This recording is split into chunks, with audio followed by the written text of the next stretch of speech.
My wife Rachel, 35, and I, 35 male, have been married for many years now, and we have a daughter, Leah, teen female. I'm not proud to admit it, but I had another child while I was married to Rachel through another relationship. That's Aiden, tween male. I kept it a secret for them, and I paid child support to Aiden's mother. I was meeting absolutely all of their expenses. She had a good job too. She passed away recently and Aiden was alone. I didn't want my son to suffer like that without any parents. The reason I didn't reveal his identity to Rachel and Leah was that I didn't want to cause a fight, but now I had no choice. I went through all the proper procedures to get custody of Aiden. Recently I made him live in my house. My wife and Leah did not take it well. They went ballistic when they learned about him, and Rachel screamed how I shouldn't even dare to think of letting him take a step inside. Leah was saying the same stuff, but I didn't back down. They eventually had to be okay with the decision. They've been absolutely livid about it, and Rachel has been demanding to get Aiden away from the house. I told her that I wouldn't do that and warned her against doing anything to him. Leah got mad and asked me whether I value someone who was born out of a loose woman, and I lost my temper. I got up and told them to get out of my house if they didn't want to reside with Aiden. In the end, Rachel was crying and they're not talking to me. Am I the idiot? You are the idiot, major one. This situation your family is in is your fault. You cheated on your wife. You kept it a secret, and now you sprung a secret like this on them with no warning. And now they have to live with a stranger and treat him like a son and brother with zero adjustment time. You didn't want to start a fight? How did that work out? I hope you enjoy being a divorced dad, and you know who your son will blame for the scorn he gets from his sister. Congrats on alienating your whole family. Dude, give her a divorce and let her move on with this horrible part of her life. I don't think you know how badly you destroy people when you cheat. Some of them never recover again to be able to love. This is despicable behavior. Leave your wife and daughter in the house and find an apartment for you. Kicking her out is ridiculous. She didn't do anything you did it all. He also fooled her into thinking he was a half-decent person. If she'd known what garbage she was married to a decade ago, she could have divorced him then and maybe built a nice life with someone who actually loves her. He stole a decade of her life because he didn't want to start a fight, which actually means he didn't want her to know what kind of man she was married to. He didn't really want to face the full consequences of his actions. He did the minimum in acknowledging Aiden and paying child support, but never fully owned up to everything until he absolutely had to. He's a coward. Ironically, if this is true, he may also have screwed himself over here. In states with alimony and for federal purposes, being married for 10 years is often a major milestone. Rachel may be due far more during divorce proceedings now than she would have been 12 years ago. Update: I don't want Leah absent from my life, and Aiden is also my son. I have the right to bring him to my house as his father. For those who are gleefully saying that they hope Rachel divorces me, I'd rather have Aiden in my house than live with Rachel or Leah without him. I'm rich and I can make my own path and find another wife if I want to. Absolutely nothing justifies calling her mother a loose woman like Leah did. Using that language absolutely blames him, his mother, and his ostracism. And yes, it is my house. It's theirs as well, but not legally. I own it. I gave them time to process it. I did not suddenly bring Aiden in, just to clarify. Oh boy, his update doesn't redeem him at all. I can find another wife if I want to. It's my house. I ripped the world down around my wife's ears and then dared to get mad when she and my daughter got angry with me. Wow, what an idiot. Also, OP, be under no illusion that if all you've done is be the bank for your son, he wants nothing to do with you right now either. I'd rather have my son in my life than my daughter was also special. This guy is truly despicable. The fact that he's rich, yet after at least 14 years of marriage, he gave his wife zero legal rights over their house and is behaving so callously is just gross. I'm also thinking about the tween son who is watching this go down. He likely already knows that he was an affair baby, secret child, secret family, which is incredibly damaging itself. Now he's watching his dad throw a huge temper tantrum because the secret's out and indicates that he's willing to throw away a wife and another biological child. My daughter Gigi is always stirring up drama. She was a tattletale as a child and has unfortunately not grown out of it in her 30s.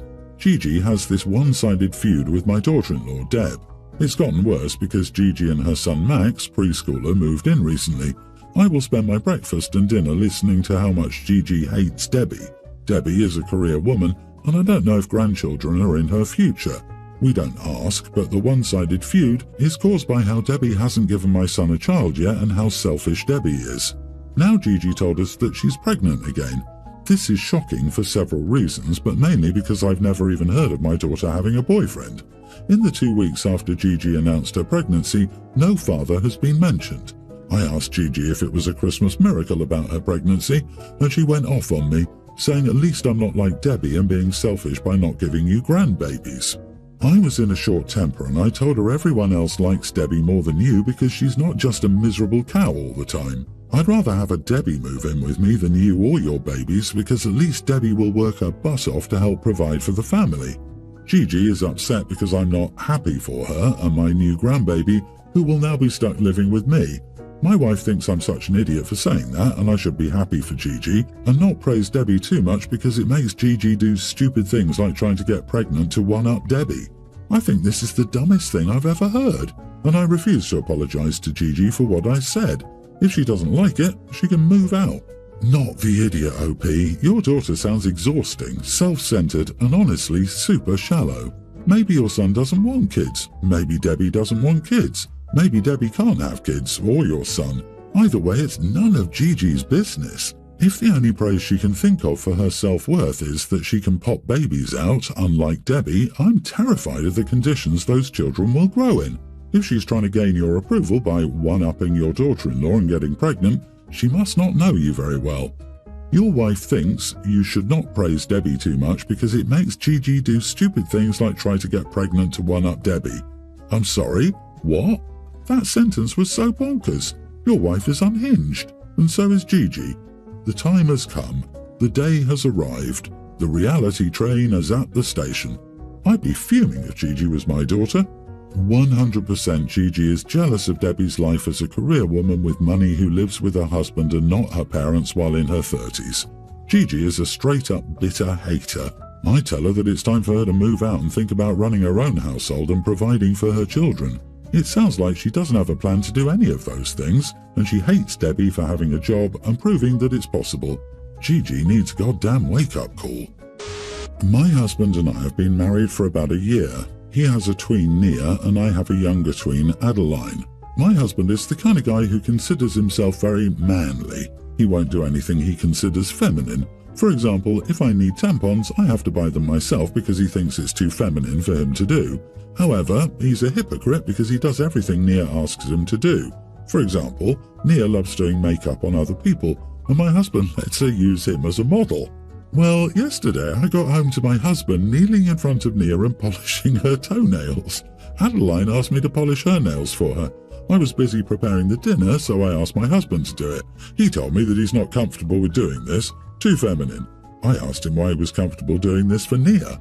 He told me to ask Adeline's dad to do it, and I told him that Adeline's dad isn't here right now, is he? Just do it.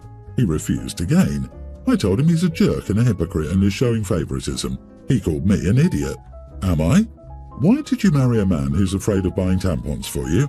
You are the idiot for marrying a jerk. Great role model for your daughter. You knew how he was, decided to marry him, and subject your daughter to him anyway. You can't be surprised when he behaves the way he's always conducted. OMGesus, my husband used to keep tampons in the passenger drawer of his truck, just for me and my daughter, for emergency reasons. This is the right kind of masculine man. Drives a masculine car but has female things, just in case. I wonder why OP's hubby was a single dad in the first place. I'm going to guess his double standards and views. You married a misogynist and now you're surprised that he's behaving like a misogynist. Are you okay? Have you had a stroke or something? Did you get married after a week? How could you not have seen this? Your husband sounds like two shoelaces and chewed up gum are holding together his masculinity. He's also showing clear favoritism to his daughter and neglects to show any of the same care to you or your daughter. How could you allow him to treat you and your daughter like that? Good job picking a stepdad who doesn't care about your daughter. My husband, 67, and I, 67 female, have 3 kids and 7 grandkids. Our youngest son, Merlin, 34, has 2 kids with his wife. They're twins, young teens, 1 boy, Towns, and 1 girl, Emmeline. We see all of our kids and grandkids often and love them very much. Towns is our sporty one. He plays baseball and loves it. He's also the sensitive grandchild. He's not afraid to cry if he's sad. Emmeline is our artist. She's always painting, drawing or knitting. As you may be able to tell, we love to support our grandkids' passions and interests in any way possible. Every year, Christmas breakfast is done at our house. My husband and I love having everyone come over. The grandkids all get gifts at their houses and then come over here. We eat and then they open gifts from us. We also get gifts for our kids and their spouses. On Sunday, we had our kids and grandkids over to help decorate for Christmas. After some decorating, we took a break to make dinner. When dinner was ready, Merlin and his wife were joking about how their kids might be on the naughty list after they got in trouble at school. We asked what happened. Towns got in trouble for selling snacks. Towns has a friend whom he met on vacation a few months ago, a boy from Panama. They both love baseball and will send each other gifts or souvenirs and snacks from each kid's country. Towns said that he sold some of the snacks this boy sent him with the boy's permission, which was against school rules. He got 2 days of detention and said what was worse was his coach telling him he's disappointed in him since he's usually a good kid. Then we asked Emmeline what she did and she didn't answer because she said she was being unfairly bullied for it. Towns then started to look like he was going to hold back tears. We asked him if he needed to talk to someone and he asked to talk to me. He said that Emmeline had said some racist things to a Hispanic boy, making jokes about his culture and heritage, and how she got suspended for 3 days, and that she was getting some pushback, but he thought it was justified pushback. I then asked my husband to speak to me, and after talking, we asked Merlin to talk to us. We told Merlin we were concerned about Emmeline's behaviour, and he said that both kids got in trouble, so we should also be concerned about Towns. We told him it wasn't the same and also told him he needed to address Towns' feelings about this. He dismissed us. We then told him that if he didn't take these actions, he and Emmeline wouldn't be getting Christmas gifts. He then talked to his wife and I could see her getting uncomfortable. When they got home, he called me to say I was acting immature and overstepping my bounds. He said that he's the parent, that he and his wife get to call the shots in his house, and that we were being petty. Am I the idiot? You are the idiot. Why does it seem like everything revolves around Towns for you? Why should your son address Towns' feelings in regard to Emmeline's punishment? Sure, she deserves punishment, but that shouldn't be dictated at all by her brother. First, I think you're unfairly interfering in your son's parenting. If you want to have a frank conversation with Emmeline, then that seems reasonable, but setting ultimatums with your adult son is ridiculous. Second, I think you have favourites here. Emmeline is her own person and should be treated as such. She's not an extension of Towns' feelings. She is her own person. I wouldn't be surprised if that's why your son pushed back. I think it's totally appropriate to be disappointed in your granddaughter for saying awful things, and as a grandparent, you should talk to her about it. But you are the idiot for using Christmas as a tool for punishment. Christmas and birthdays should stand alone.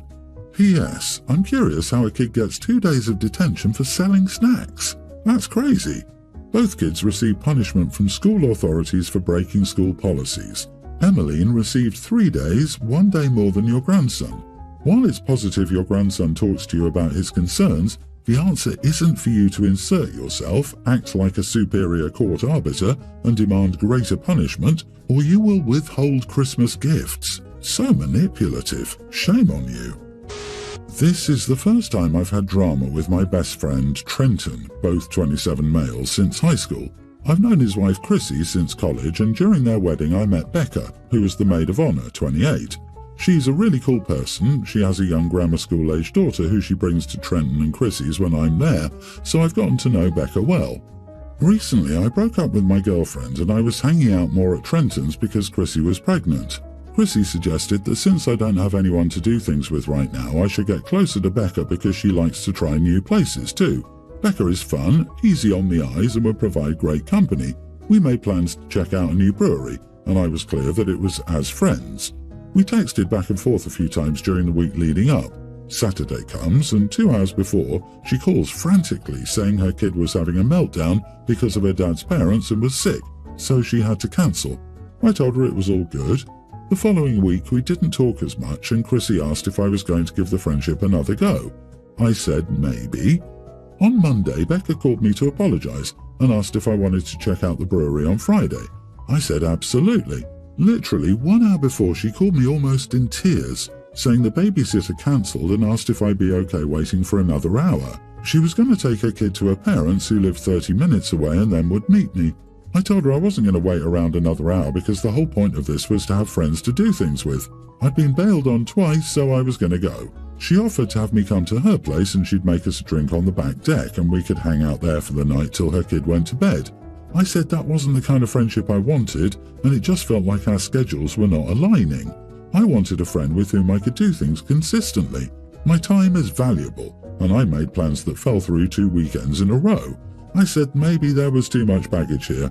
She apologized and said she wanted to make it up to me.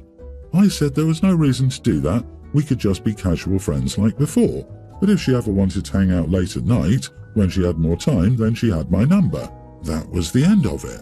Well, starting on Monday, Chrissy has been angry with me. I stopped at their place last night and she had comments for me. I told her my side and she said I knew Becca had kids and that things would pop up. I said I knew they would, but I didn't and my time was wasted. While Becca was cute, her lifestyle is not something I'm into, so we could go back to the way things were. Chrissy kept going at me in a way I'd never seen before. Trenton and I gamed last night and he said she's still mad, but he thinks it might just be pregnancy hormones. Am I the idiot? On the surface, this seems like you might be in the clear. You don't feel your time is being respected and you share your expectations clearly. But it's a way to bury the real reason. You are the idiot. You sent her a text that said, I'm not going to put any effort in, but if you want intimacy, hit me up. And yes, that's gross. Yikes, dude. Yep, basically she's got too much baggage for OP to waste his valuable time on, but she's good enough for a late-night booty call, but just barely. I think Becca dodged a bullet. You are the idiot for how you talk to her. You don't have to want to be friends, more than friends, into her lifestyle, etc. You could at least be polite and keep it to yourself that her emergencies with her kid are a waste of time and an indication of baggage in your eyes. P.S. She didn't bail on you the second time. She was running late. You bailed.